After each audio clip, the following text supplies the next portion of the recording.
Enforcement directorate के पास लेकर जाएंगे और उनसे आग्रह करेंगे कि उन व्यक्तियों का जो कि पूर्णतः करप्शन में सम्मिलित हैं, उनके ठिकानों पर छापे मारे जाएं, उनकी प्रॉपर्टीज के बारे में पता किया जाए और उसके बाद ही आप उन पर कार्रवाई करने के लिए तैयार रहें। इंडिपेंडेंट इंक्वायरी करी जाए तो पेखूवाला में 100 करोड़ रुपए का घोटाला, क्योंकि आप मानेंगे कि पूरे भारतवर्ष में जो हाइड्रो पावर और सोलर पावर लग रही है, उसका सोलर पावर का पर मेगावाट कॉस्ट 4 करोड़ रुपया पर मेगावाट आ रहा है और यहाँ पर वो कॉस्ट जो है वो करीब 7 करोड़ रुपया पर मेगावाट आई है। क्यों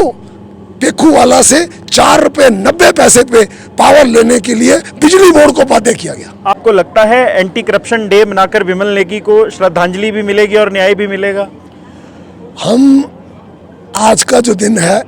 वो सिर्फ एंटी करप्शन डे का बनाकर इसको खत्म नहीं कर रहे हैं। आज से ये मुहिम शुरू हुई है कि हम सबसे पहले अपने पावर सेक्टर से करप्शन को खत्म करेंगे और उसके बाद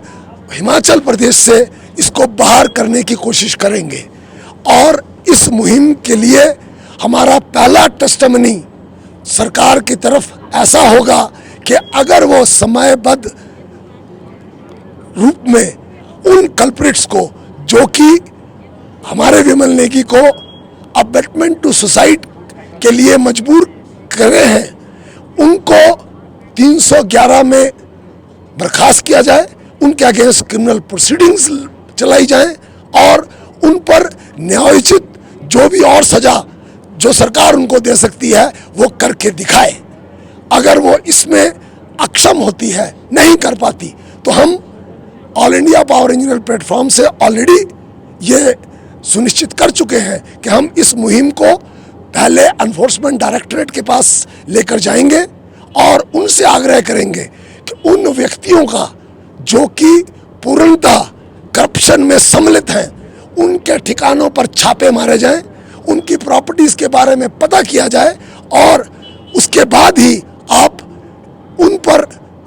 कार्रवाई करने के लिए तैयार रहें, नहीं तो फिर हम उससे आगे भी जा सकते हैं। वो कौन से लोग हैं जिनके घरों में आप छापा डलवाने की बात कर रहे हैं? नाम लेंगे क्या? हम मुख्यतः अभी हम अपने जो एक्शन प्लान को सिर्फ 2 लोगों पर चिन्हित किए हैं जो कि जिनके नाम FIR में आ चुके हैं और हम उन ऑफिसर्स के जिनके अगेंस्ट FIR हिमाचल सरकार के ऑफिसर्स के अगेंस्ट जिनके अगेंस्ट FIR दे दी गई है और उन पर या तो प्रोसिक्यूशन सैंक्शन नहीं दी गई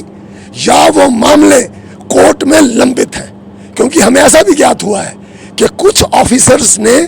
इवन कोर्ट को भी गुमराह करने का कोशिश किया है कि हमें प्रोसिक्यूशन सैंक्शन नहीं दी गई है।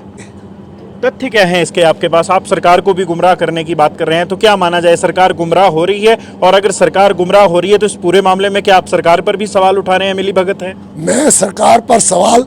तब तक नहीं उठा सकता जब तक मैं ये पाऊं कि ये इन्वेस्टिगेशन प्रॉपर नहीं है, क्योंकि मैंने अपने all India power engineer federation की तरफ से दिए एफिडेविट में 7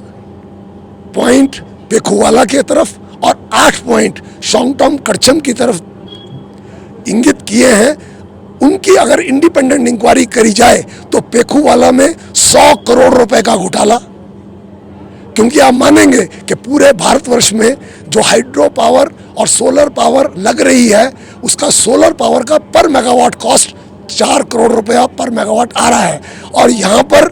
वो कॉस्ट जो है वो करीब 7 करोड़ रुपया पर मेगावाट आई है। तो क्या कारण है